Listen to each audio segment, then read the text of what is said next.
Kaunis keskhommikut, head kuulajad ja vaatajad, ja täna on meil stuudios Keskerakonna esimees Mihhail Kõlvart ja Keskerakonna Riigikogu fraktsiooni esimees Lauri Laats. Ja me olime Mihhailiga täna hommikul varakult kohal ja sina, Lauri, tulid 25 minutit hiljem. No ma saan aru, et sul on valimas käimata. Kuule, tuleb välja küll niimoodi, jah, et ma saan aru, et need, kes on juba valimas ära käinud, need saavad kiiremini Tallinnast sõita, on. Ja, no mina näiteks jõudsin 4 minutit hiljem. Kiiruse piirang on vist peal, aga ma kindlasti kavatsen seda teha täna või homme, aga enne nädalavahetust, sellepärast, et see on oluline. Me teame seda, et nädalavahetusel tegelikult läheb päris palju rahvast välja, seal tekivad järjekorrad ja ummikud ja mida varem, seda parem. No ja siis, mille teame, ilm veel tulebki. Et kui vähegi ilus ilm on, päike paistab, tuult ei puhu, siis tuleb loomulikult valima minna ja täna homme ma selle ära teen. No Mihhail, ma arvan, et sinul on valimine veel eriti oluline, sellepärast, et mulle tundub, et tegelikult kõik see lumi, mis järgneval aastal, talvel tuleb koristada, see on sinu töö ja ma ei tea, kas sul selleks üldse traktorid on, pead äkki labidaga selle ära viskama? Ja, no mina enda valiku juba olen teinud eile ja rõõm on tõdeda, et inimesed on tegelikult väga aktiivsed. Eile olid pikad järjekorrad. Ma ei mäleta, et eelmisel valimiste tsüklil oleks korraga nii palju inimesi väljas valimiste teisel päeval. Et tegelikult tulid rekordid. Ja lähtuvalt sellest jätkuvalt on aktuaalne küsimus, miks praegune linnavalitsus pani jaoskonnad kinni. Rohkem kui pool nendest. Nüüd inimesed peavad päris pikalt ootama, aga samas nad tulevad ja enda valiku teevad. Ehk siis see soov, et tuleksid muutused, on väga suur, me seda näeme. Ja ma olen väga tänulik tallinlastele, et vaatamata sellele, et praegune linnavalitsus tegi kõik selleks, et inimene ei tuleks valima, ikkagi tallinlased on väljas. Nüüd, mis puudutab lumekoristust, siis praegune linnavalitsus jätab järgmisele linnavalitsusele väga palju probleeme. Ja üks nendest ongi lumekoristus. Et ma ei tea, kuidas see üldse võimalik on, et nemad hakkasid tegelema lisalepingutega septembrikuus. 1. oktoober on talvehooaja algus. Viimane hanke oli väljas 24. septembril. Nädal aega enne talvehooaja algust. Ja nüüd nad räägivad, et tegelikult lepinguid ei olegi vaja. Saab suurendada mahtu olemasolevate lepingute raames. 10% saab seaduse alusel täiendavalt mahtu suurendada või vähendada. Ja ükskõik, kas sa suurendad või vähendad, see ongi see 10% lagi, kuidas sa saad muuta lepingud. Ja kas nendel on probleem matemaatikaga, et see maht, mida nad täiendavalt soovivad koristada, on peaaegu pluss 100%, mitte 10%. Või siis nad soovivad seadust rikkuda. Ja selle taustal lugupeetud linnapea räägib, et kõik on korras, kõik on hästi. Tõenäoliselt nendel ongi hästi, sest nemad ei kavatse nende probleemidega tegeleda. Aga järgmine linnavalitsus hakkab sellega tegelema, rääkimata sellest, et igas valdkonnas on meil probleeme kuhjaga. Ja eks ma väga positiivne tuleviku osas ei ole, sest kui me tuleme võimule, siis meid ootab väga suur töö. Ja, kuule, ka siin otsa küsid, et kas tuleb osta labidas või traktor, ma arvan, kummagist ei ole kasu, et tuleb loota lihtsalt lund ei tule meie olukorras. Mina muuseas teie optimismi üldse jaga, ma kardan, et lund tuleb kõvasti. Ja mina arvan ka, tead mis pärast või? Ma ütlen sulle, mul kass on paksemaks läinud. Vaata, kui kass sööb kodus palju, pigem juba sööb vaeseks. Kogu aeg on konservi, ja ta on reaalselt läinud paksemaks. Ja see tegelikult näitab, et tuleb karm talv. Ja Mihhailil on õigus ju, et ma olen selle valdkonnaga tegelenud ju pikki aastaid. ka erasektoris, et ma saan aru väga hästi, kuidas on hanked ju püstitatud ja miks pärast praegu kõik hanked on vaidlustatud, sellepärast nad kulutati liiga hilja välja. Selleks, et hankes osaleda, on vaja tegelikult tehnikat, et pakkuda teenust. Tehnikat tuleb tellida, tellimistarneajad on pikad ja kui vaadata kõiki sisse nendesse olemasolevatesse lepingutesse, siis tegelikult need lepingu nii-öelda raamis olevad rahalised vahendid on juba ära kulutatud. Ja kõik need täiendavad tööd, mida tahetakse tellida, see on puhtalt riigihanke siis seaduse rikkumine ja see loomulikult toob riikliku järelevalve ja Tallinn võib sellest saada ju trahvid ja karistada. No praegu me vähemalt teame, kes on süüdi selles olukorras. Lauri Kass. Minu kass. Lauri Kass. Et kui pärast valimisi keegi hakkab küsima, et kuidas see olukord nagu tekkis, et lumi tuli, aga keegi ei korista. Palun. Aga ma hoiatasin. Mina arvan, et nüüd pärast tänast saadet läheb Eesti poliitilises folklooris käibele uus selline isik, kelle nimi on Lauri Kass ja keegi ei saa aru, et kas ta on mees või naine. Aga lumega seoses tegelikult mehed, on selline huvitav asi, et Eestisse on saabunud juba esimesed kliimapõgenikud, sellepärast, et kõigil on Euroopa kuumusest täiesti kõrini, protsess on täiesti vastupidine, mitte keegi ei taha enam põgeneda Malagasse, vaid kõik tahavad kolida Tallinnasse või äärmisel juhul Missosse, aga kui nüüd see lumesadu siin ikkagi jätkub, siis mul on teile selline huvitav küsimus, et ma sõidan päris tihti Balti jaama poolt Paksu Margaretast mööda. Ja seal on siis ühesuunaliseks tehtud tee. Seal tavaliselt ma näen ühte ratturit võib-olla 5 korral, 6 korral, kui ma sealt mööda sõidan siit, sama rattur ootab siit. Et kahjuks ma ei ela ju Tallinnas, nagu te teate, ja ma käin siin lihtsalt tööl aeg-ajalt, aga minu küsimus teile on see, et kas mõned sellised ebamõistlikud rattateed ka tulevikus saavad asendatud sellise liiklusega, olgu siis bussid või autod või jalakäijad, et inimesed saaksid ikkagi liikuda. Et mulle tundub, et peale minu on veel mõni selline, kes leiab, et Tallinna rohestamine olukorras, kus sajab ainult lund, ei ole mõistlik. No, tegelikult on olemas hea näide, kuidas saab linnaruumi jagada nii, et kedagi me ei solva ega ka ei piira, vaid loome täiendavaid võimalusi. Eks see on reiditee. Selle vastu oli nii palju kommentaare, aga kui see oli valmis, siis oli näha, et jah, autodele mõeldud projekte, aga paralleelselt oli ehitatud rattatee, promenaad ja uus kaunis linnaruum. Loomulikult igal pool kahjuks ei ole võimalik sellisel viisil lahendada ja jagada linnaruumi, aga mida ei tohi lubada, et lahendused oleksid ideoloogilised. Et mitte nii, et oleks mugavam ja pragmaatilisem, vaid nii, et on olemas mingi idee, et just sellisel viisil tuleb teha. Ja täna ma näen, et linnavalitsuse otsused on tihti ideoloogilised. Et Liivale tramm, et mis siis, et tasuvusanalüüs näitab, et ei ole mõtet, mis siis, et tegelikult linnaruum ei luba seda pikendada Kristiini keskuseni, aga ideoloogiliselt on õige, teeme ära. Või siis Aia tänava nagu lahendus.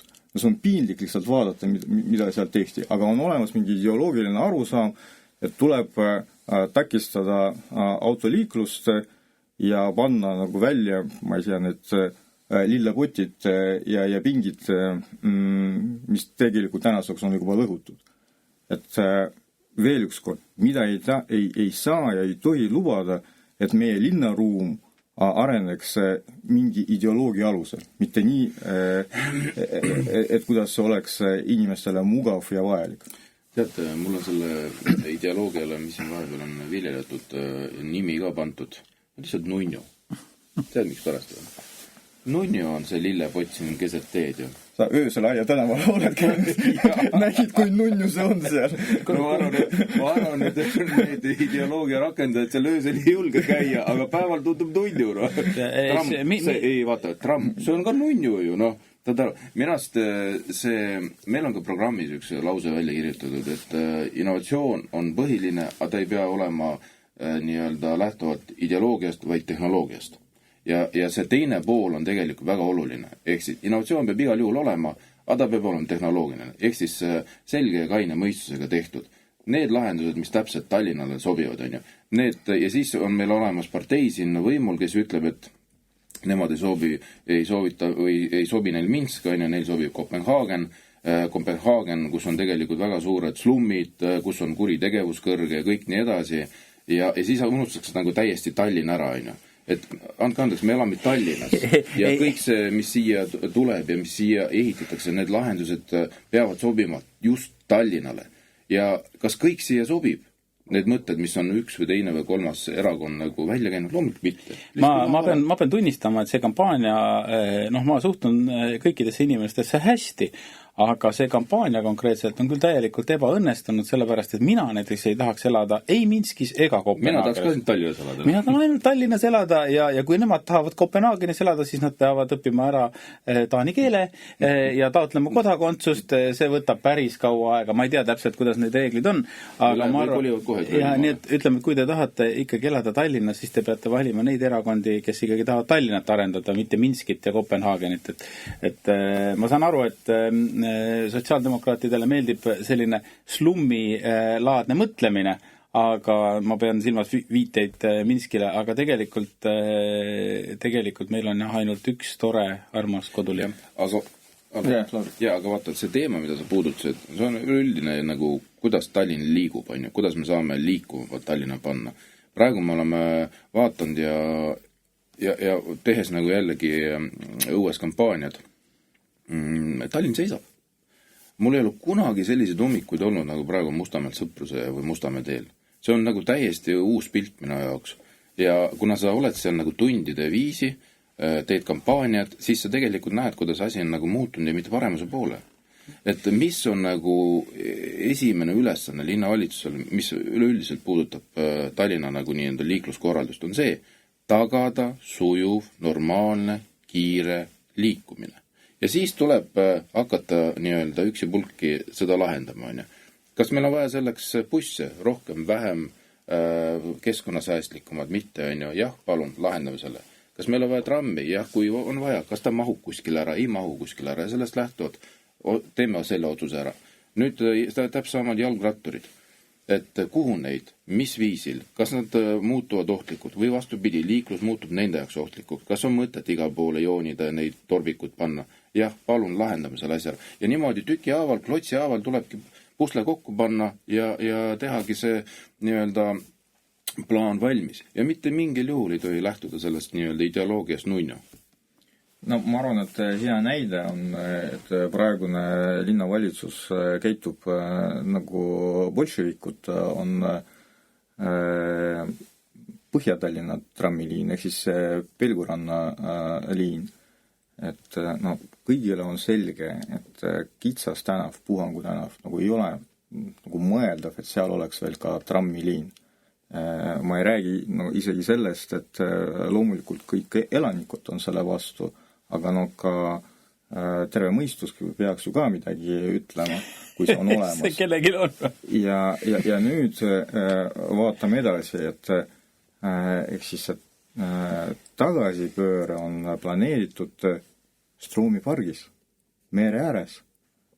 Ja see ei ole ainult kohalike inimeste mure, tegelikult kõik tallinlased seal puhkavad, jalutavad eriti suvel ja eelkõige lapsed ja pered üldse. Ja siis me ütleme, et me võtame teie käest selle linnaruumi ära selleks, et tagada trammile tagasipööred. Et milleks on vaja teha midagi, mis halvendab inimeste elu. Sellepärast, et ideoloogiliselt tramm on õige lahendus. See ei kõla ju, isegi ei kõla nagu normaalselt, rääkimata sellest, et päriselu, see on katastroof, kui selle plaani järgi linnavalitsus läheb. Nüüd Kopenhaageni osas mul tekkis tegelikult üks mõte, et mind süüdistatakse selles, et mina süvenen detailidesse. Pean tunnistama, et jah. Ja mina hakkasin üldse uurima, et kuidas Kopenhaagenis see elu on üles ehitatud, sest ma saan aru, et peamine väärtus selle linna puhul, mida soovivad sotsid meile näidata, et see on jalgrattade, nagu võrgus jalgrattade liiklus ja jalgrattade teed ja seal on nii palju neid jalgrattaid ja nii edasi. Muidu trammi seal ei ole teadaolevalt. Trammist Kopenhaagen loobus üldse. Aga tead, miks nendel tekkis see võimalus seda trammi liiklust korraldada? 2 põhjusel. Ja esiteks juba mitukümmend aastat tagasi nad ehitasid magistraale, et ühendada erinevad linnaosad, mitte kesklinna kaudu, vaid sellised ringteed, ehk siis autodele mõeldud loomulikult. Ja teine, seal on metroo. Ja trammidega nad sõidavad mitte ühest linnaosas teisele, vaid nad sõidavad selle metroo peatuseni, jätavad sinna enda ratta ja siis järgmisel peatusel võtavad ja sõidavad teisega. Ja jah, tegelikult meil olekski võimalik kesklinnas võib-olla väga palju ruumi eraldada jalgratturitele, kui meil oleks metroo ja oleks ringtee. Ja suuremas plaanis varem või hiljem Tallinn peab selles suunas liikuma tegelikult. Kunagi 5-10 aastat tagasi ka mulle tundus, et see ei ole reaalne, aga tegelikult meil valikut ei ole. Peab olema ehitatud Tallinna ringtee koos tunnelitega ja varem või hiljem Tallinnas peab tekkima ka ühistransport, mis käib maal. Kas see on päris metroo, tõenäoliselt mitte, see ei ole võimalik, aga kergmetroo, seda teevad teised Euroopa linnad, sealhulgas ka väiksed linnad. Ehk siis see suurem visioon peab olema ka meil. No seleta lahti igaks juhuks, mis on kergmetroo, sest võib-olla kõik ei ole selle kontseptsiooniga kursis. No kergmetroo see on mitte rong maal, vaid tramm maal, et ta ei pea nii sügavusse minema ja ainult osaliselt on maal. Seal, kus linnaruum lubab, siis on maa peal ja seal, kus tuleb neid keerulised ristmikud läbida, siis tee läheb maa alla. Ja kuna selline kogemus on olemas ja tegelikult meil on ka olemas eksperdid, kes on seda ettepaneku ka teinud ja isegi arvud laua peale on pandud. Ma ei ütle, et me kohe peaksime sellega tegelema, aga kindlasti see on üks sellisest nendest suurematest projektidest, mille peale tuleb mõelda. No vaata, see on minu arvates väga näide, mis puudutab üleüldist seda peatänavat, on ju. Et kui selle peatänavast hakati ju rääkima, kõik kujutasid ette, et ikkagi peatanav on mõeldud inimestele. Jalakäijatele, seal on teenused ja kõik on tore olla ja need samad nunnu, need lillekastid on seal. Ehk siis see keskkond, mis tegelikult suvel me tahaksime ju näha teatud osas linnast. Ja seal kindlasti oleks vaja see tramm nagu lasta mingi hetk nagu maa alla, on ju. Et see on teoorias, et kas ta nagu reaalselt teostatav on ometi küsimus. Ja nüüd kogu sellest ideest, esialgsest ideest, mis tekkis, nüüd on jõutud nii kaugele sellise etappi, et tegelikult jätame selle trammi sinna alles, jätame sinna autod alles, kitsendame teid, on ju, ja piirame kiirust. Aga see kontseptsioon peatänavana sellisel viisil ju ei toimi. See on ju hoopis mingi muu lahendus. See on lihtsalt nii-öelda kitsendatud liikumisvõimega teelõik ja mingisugust lisa sellist väärtust sellise peatänava mõttes me ju ei saa. Sellepärast peatänava mõiste on midagi muud kui see, mida praegu jällegi sotsid lõppfaasis nüüd pakuvad välja, et selleks, et linnukese ära teha, teate, meil on juba kõik korras, me hakkame kohe projekteerima, et teilt Tallinnast tuleb peatänav, mis tegelikult ju ei ole peatänav. No mulle tundub tegelikult, et kogu see viimase paari aasta jooksul toimunu, et selle ideoloogiline alus on inimeste väljaajamine kesklinnast. sest tegelikult me teame, et vanalinnas elab paar tuhat inimest, kus ma ise töötan, see tegelikult on tühi öösel ja teisest küljest samal ajal ka täis, et see sama Aia tänav, et seal tegelikult on enamasti täis. Ja ma pean silmas mitte ainult inimesi, vaid ka täis inimesi, et selles, kus sa seal öösel liigud, seal on tõesti tegelikult kohati ohtlik ja ma ütlen, et kui need lillepotid sinna tulid, kuna käin iga päev sealt autoni ja siis kontorisse sealt, siis tegelikult ma arvan, et see selline pidutsemine õues, seal võib-olla veel intensiivistus. Et tegelikult päeval sa ei saa ka aru, et miks need lillepotid seal katki lähevad ja miks pead katki lähevad ja miks vereplekid on maas ja sa lihtsalt ei saa aru. Et tegelikult ma arvan, et see inimeste äraajamine kesklinnast on toonud nendele äridele ka tegelikult väga suurt kahju ja tulemuseks on lihtsalt see, et see südalinn muutub selliseks hüljatud kohaks, kus keegi ei taha elada, kus keegi ei taha kontorit pidada ja kõige hullem nad ei taha ka pidutseda. Et kui nad tahaks pidutseda, siis oleks võib-olla veel arusaadav nagu Amsterdamis või kuskil mujal, et elu on vähemalt öösel. Aga meil ei ole ei eesel ega päeval. Aia tänaval pidutseda on väga mugav. Vaata, seal on pingid olemas, et pidu ja siis lähed kohe magama.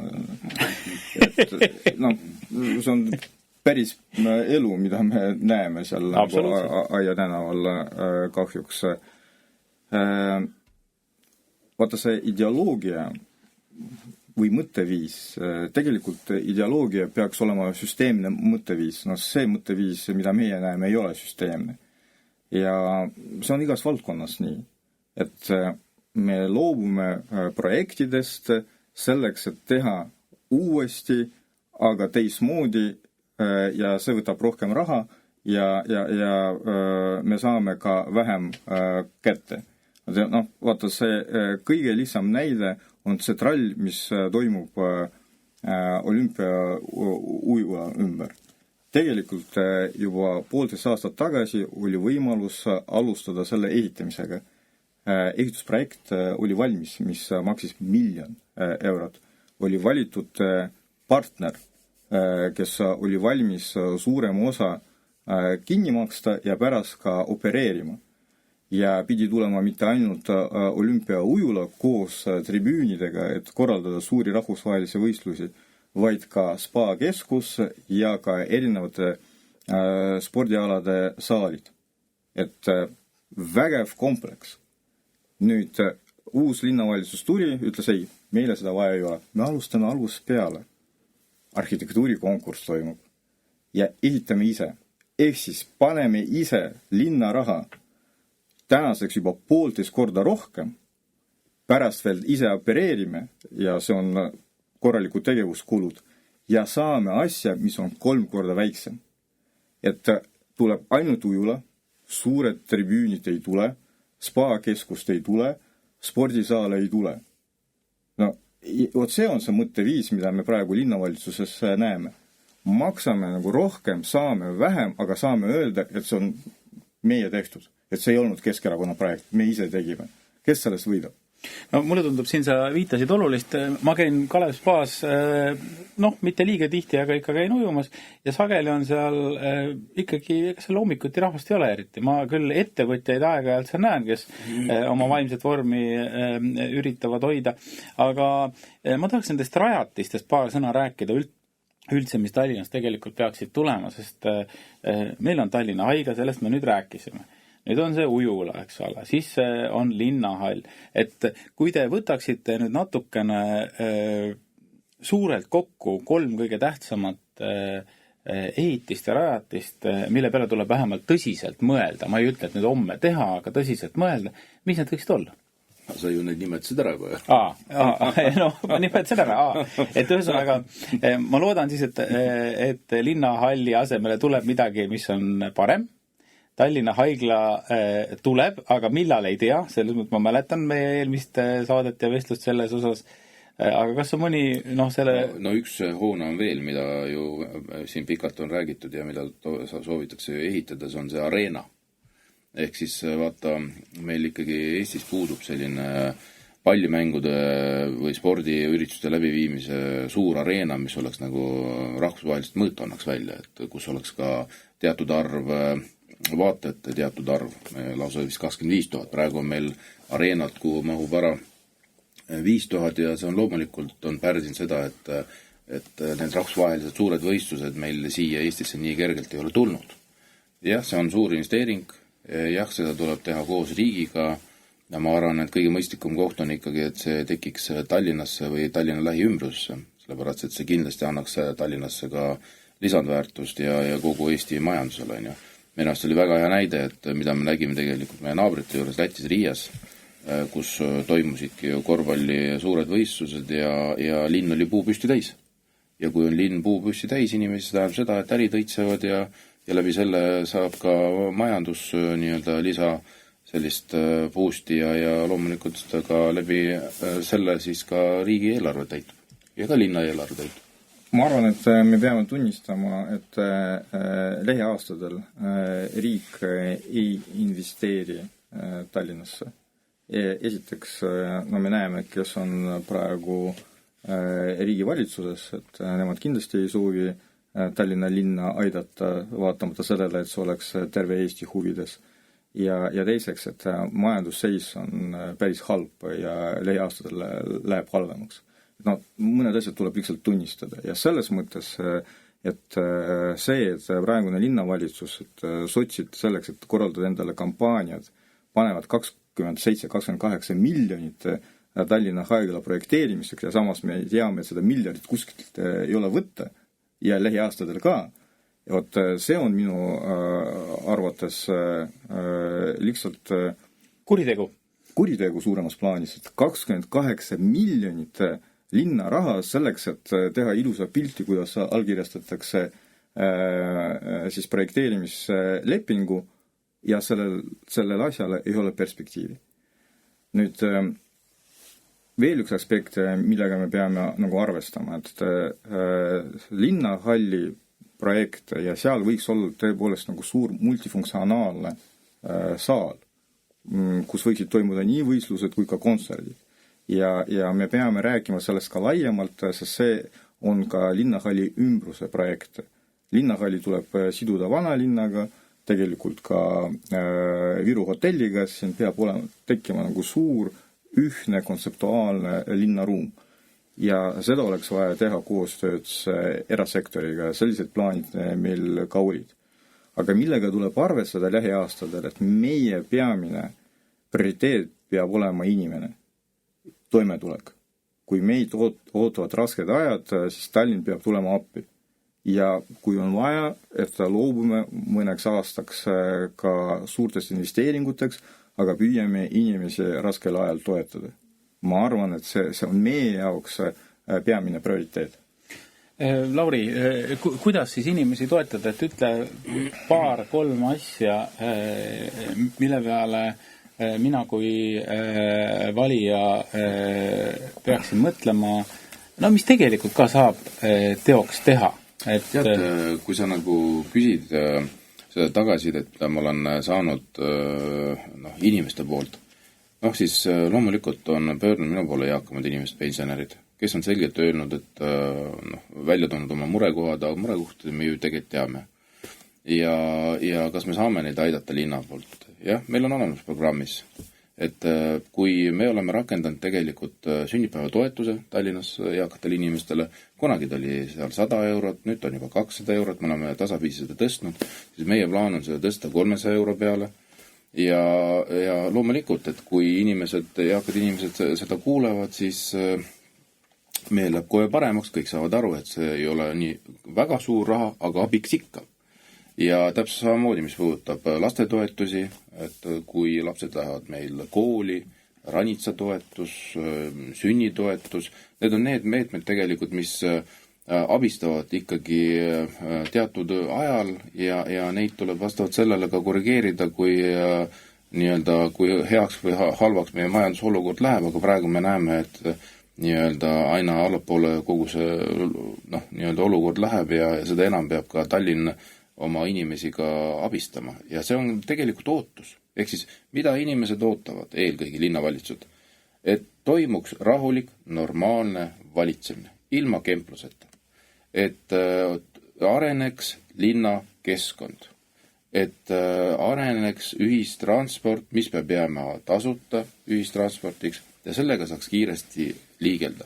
Ja loomulikult see viimane pool, et kui vähegi saab, siis tegelikult oleks vaja finantsabi ja neid inimesi, kes finantsabi vajavad, ükskõik mis räägime vanusegruppidest, siis neid on Tallinnas kahjuks ja loomulikult me peame need aitama.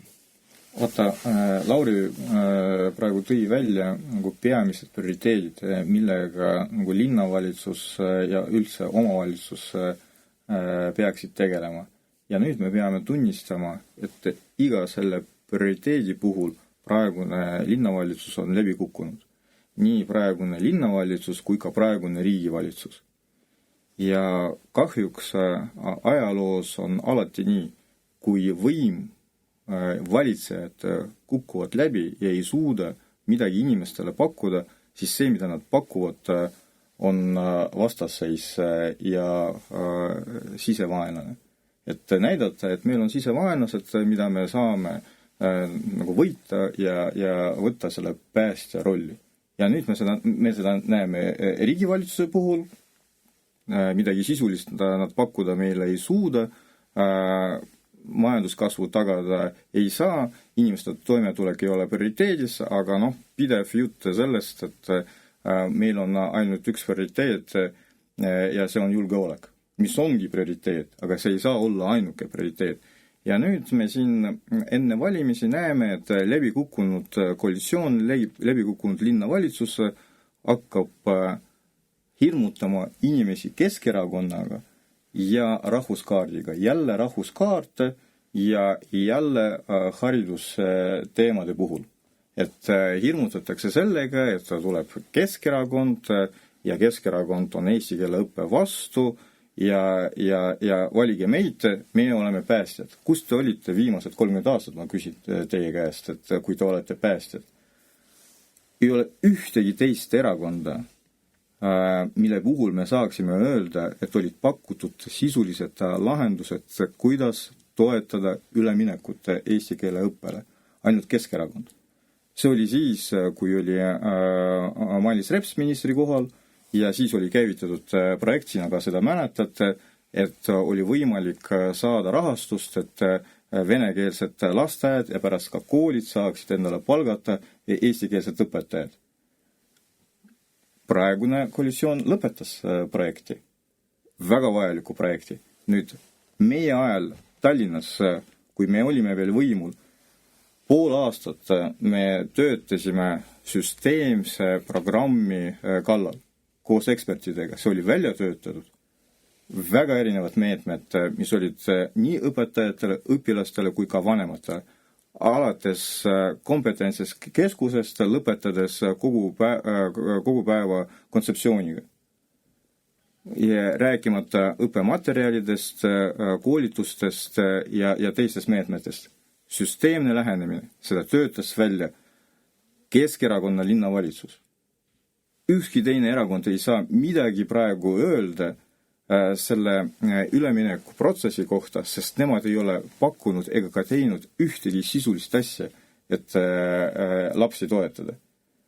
Aga nüüd enne valimisi nad räägivad sellest, et nemad on päästjad. Mida te päästate? Te ei ole midagi teinud.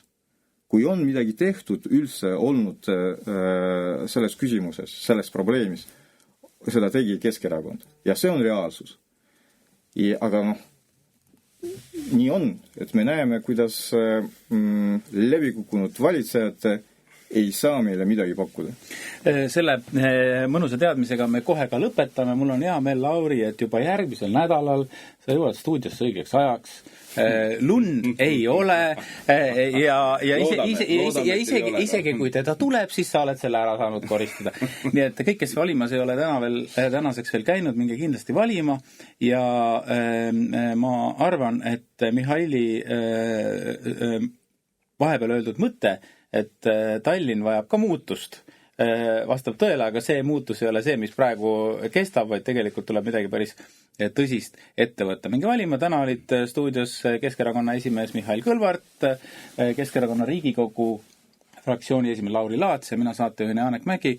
Kuulake Keskhommikut jälle nädala pärast.